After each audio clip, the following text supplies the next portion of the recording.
Aung Myat Thar and his disciples arrived at the edge of the Ba Nat Gi region. It was a place thick with forests and trees. Back then, the area of Ba Nat Gi wasn't as populated as it is now. It was covered by forests and was a habitat for wild animals, both large and small. On the very day they reached the edge of the Ba Nat Gi forest, they rested for the night in a temporary hut built by woodcutters.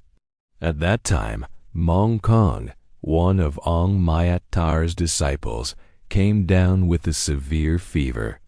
Because Maung Kong was unwell, Aung Myat Thar and Kundhala decided not to continue their journey.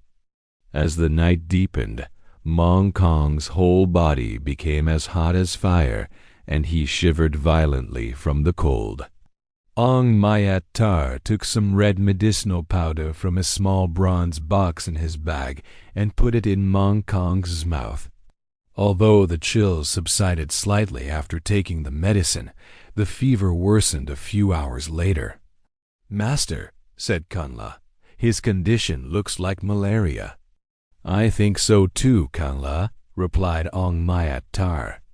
"For now, Maung Kong needs hot water. I'll go look for some, Master."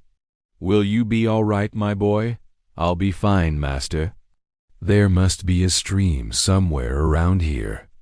Kanla wrapped some clothes from his bag around a stick, made it into a torch, and went into the forest.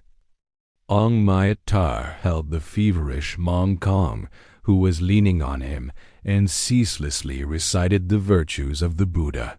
At that moment, hearing the sound of someone stepping on dry branches from somewhere inside the forest, he glanced around and sensed a human-like shadow standing behind a pterocarpus tree as large as a person's embrace.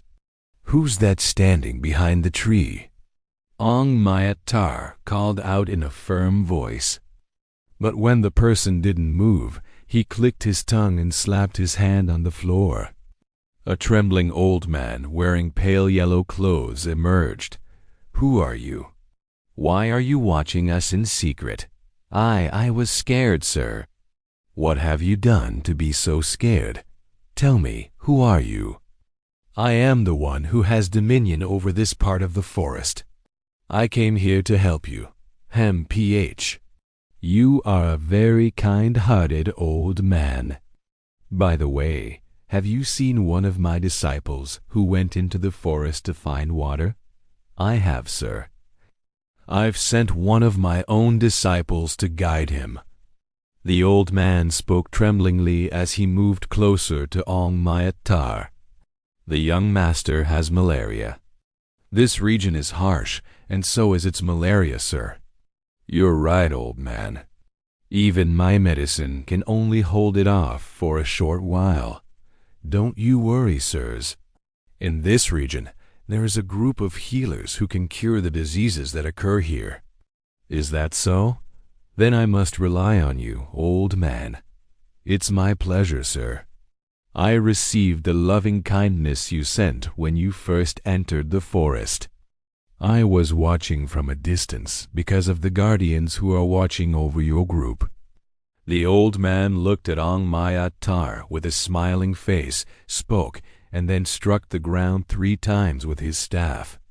Immediately, sharp sounds like the chirping of crickets emerged from everywhere, and he saw goblin-like spirits, known as Mincer, climbing down from the nearby trees. "Are they the group of healers you mentioned?" "Yes, sir. They were healers in their past lives and became Ninser after they died. Even in this life, they cannot let go of the knowledge from their past, so they help people who fall ill in the forest." "Oh, so that's how it is." The 5 Mincer who came down from the tree looked back and forth between the old man and Aung Myat Thar, who was sitting in the hut. The old man said, "It's all right. These masters won't do anything to you. Don't be afraid." And only then did the gap-toothed, wide-eyed Mincer become still.